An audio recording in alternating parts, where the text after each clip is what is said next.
Viewers, आज हम पढ़ेंगे चैप्टर 2 प्रिंसिपल्स ऑफ मैनेजमेंट का important topic that is Henri Fayol's principles of management. So the first principle that is division of work which is given by Henry Fayol. इसमें ये होता है कि एक काम को आपको वन पर्सन को ना दे करके आपको उस काम को डिफरेंट छोटे छोटे टास्क में डिवाइड करके अलग अलग पर्सन को देना चाहिए. जैसे कि फॉर एग्जांपल बैंक में आपको अलग अलग पर्सन अपॉइंट करने चाहिए अलग अलग काम के लिए. ठीक है. इससे क्या होता है कि हर पर्सन जो एक एक पर्सन एक काम को बार बार करेगा तो टाइम वेस्ट भी नहीं होगा, क्योंकि एक पर्सन अगर सारे काम करेगा तो टाइम वेस्ट होगा, क्योस होगा, कन्फ्यूजन होगी. बट अगर अलग अलग पर्सन अपने अपने काम को करेंगे तो एफिशिएंसी बढ़ेगी, मतलब वेस्टेज नहीं होगा, और स्पेशलाइजेशन होगी. स्पेशलाइजेशन में क्या होगा, क्योंकि वो बार बार अपने जॉब को बार बार कर रहे हैं तो वो परफेक्ट बन जाएंगे अपने काम में. Second principle is authority and responsibility. Authority में क्या होता है, अथॉरिटी का मतलब होता है पावर टू टेक डिसीजन, और रिस्पॉन्सिबिलिटी का मतलब होता है कि आपको जो काम मिला है उसके लिए आप ऑब्लिगेशन है आपको कोई काम कंप्लीट करके देना है. तो आपकी जो अथॉरिटी और रिस्पॉन्सिबिलिटी है इसमें एक बैलेंस होना चाहिए. ठीक है. अगर बैलेंस होगा तो आपकी मिसयूज़ ऑफ अथॉरिटी नहीं होगी और आप रिस्पॉन्सिबिलिटीज़ को विदाउट डिले कंप्लीट कर पाएंगे. फॉर एग्ज़ाम्पल, एक मैनेजर के पास एक अथॉरिटी तो है बट रिस्पॉन्सिबिलिटी नहीं है, तो क्या होगा, मिसयूज़ ऑफ पावर हो जाएगा. और अगर उसके पास रिस्पॉन्सिबिलिटी है बट अथॉरिटी नहीं है तो वो काम को इफ़ेक्टिवली मतलब टाइम पे नहीं कर पाएंगे. हम इसके लिए एग्जांपल देख लेते हैं. फॉर एग्जांपल, एक पर्सन को दी गई कि 100 यूनिट्स आपको प्रोड्यूस करनी है एक वीक में, बट उनके पास अथॉरिटी ही नहीं है. अथॉरिटी मतलब पावर टू टेक डिसीजन ही नहीं है. तो वो क्या, उनके पास रॉ मटेरियल ऑर्डर करने की कैपेसिटी नहीं थी, तो रॉ मटेरियल अवेलेबल नहीं हो पाया, तो वो गुड्स को प्रोड्यूस नहीं कर पाए, वो अपनी रिस्पॉन्सिबिलिटी को कंप्लीट नहीं कर पाए. इसलिए ये प्रिंसिपल बोलता है कि आपको अथॉरिटी भी देनी चाहिए कि आप डिसीजन भी ले सको, उतनी ही देनी चाहिए जितनी रिस्पॉन्सिबिलिटी है. जितना आपको काम कंप्लीट करके देना है उतनी आपको उनको पावर भी देनी चाहिए कि वो उतने उस काम के लिए डिसीजंस भी ले सकें. Okay friends, next is discipline. Discipline जैसे कि आप सब जानते हैं कि हमें जितने भी कंपनी में रूल्स और रेगुलेशंस हैं उनको अच्छे से फॉलो करना चाहिए, उनकी रिस्पेक्ट करनी चाहिए. इससे क्या होता है, डिसिप्लिन से ऑर्डर मेंटेन रहता है, एक शांति बनी रहती है, टाइम पे सारे काम कंप्लीट होते हैं, और मैनेजर्स और वर्कर्स के बीच का रिलेशन भी अच्छा रहता है. Example, if employees come to work on time, अगर एम्प्लॉयज़ टाइम पे आते हैं और कंपनी के रूल्स फॉलो करते हैं तो it shows a good discipline. इसका पॉजिटिव इफेक्ट क्या है, सिस्टमैटिक वर्किंग ऑर्गेनाइजेशन में होती है, अच्छे से सारे काम फॉलो होते हैं, डिसिप्लिन पे काम हो तो, और टाइम वेस्टेज नहीं होती रिसोर्सेज की. अगला है unity of command. This is very important कि आपके ऊपर एक ऑर्डर होना चाहिए, मतलब एक ही बॉस एक ऑर्डर दे. अगर 2 बॉसेस होंगे या 3 बॉसेस होंगे तो अलग अलग ऑर्डर कन्फ्यूजन क्रिएट करेंगे. इसलिए एक ही ऑर्डर होना चाहिए एक ही बॉस से.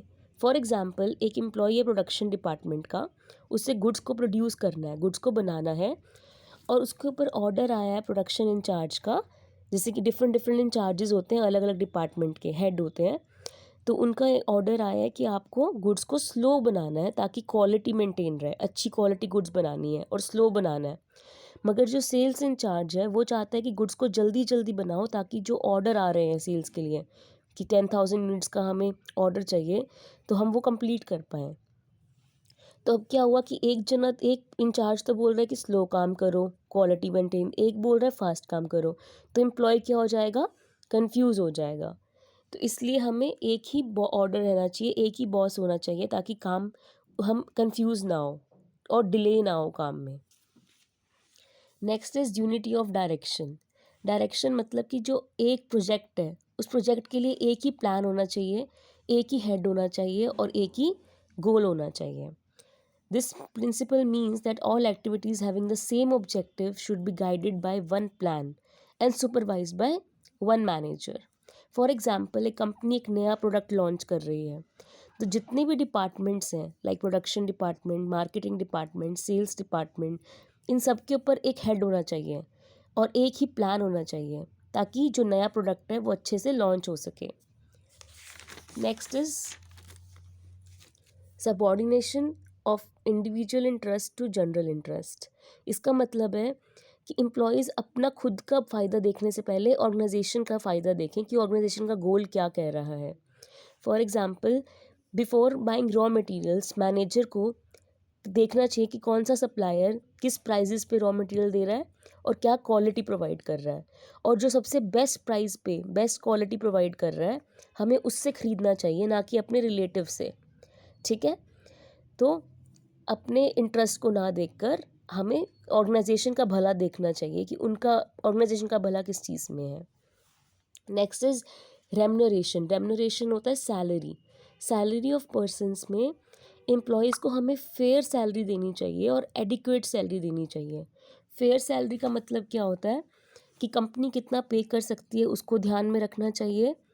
कंपनी के माइंड में जो गवर्नमेंट ने मिनिमम वेजेस डिसाइड किए हैं कि इतना तो मिनिमम आपको देना ही है, उस एक्ट के अकॉर्डिंग आपको वो देना चाहिए। और जो कॉम्पिटिटर कंपनीज़ हैं आपके साथ साथ, जो और कंपनीज़ अपने एम्प्लॉयज़ को सैलरी दे रही है, एटलीस्ट आपको उतनी सैलरी तो देनी चाहिए। तो उस अकॉर्डिंग आप फेयर वेज डिसाइड कर सकते हो।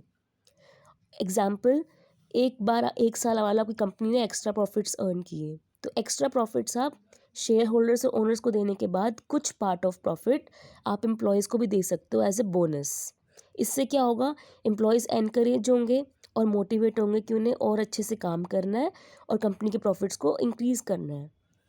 इससे इस अगर आप रेम्यूनरेशन उनकी सैलरी अच्छे से देते हैं तो एम्प्लॉयज़ मोटिवेट रहते हैं और कंपनी के लिए उनकी जो कमिटमेंट है वो हमेशा इम्प्रूव होती है। आई होप आपको 7 प्रिंसिपल्स समझ में आए होंगे। अनदर 7 प्रिंसिपल्स हम नेक्स्ट वीडियो में करेंगे फ्रेंड्स। कोई भी डाउट हो आप कमेंट बॉक्स में टाइप कर सकते हैं। Thank you.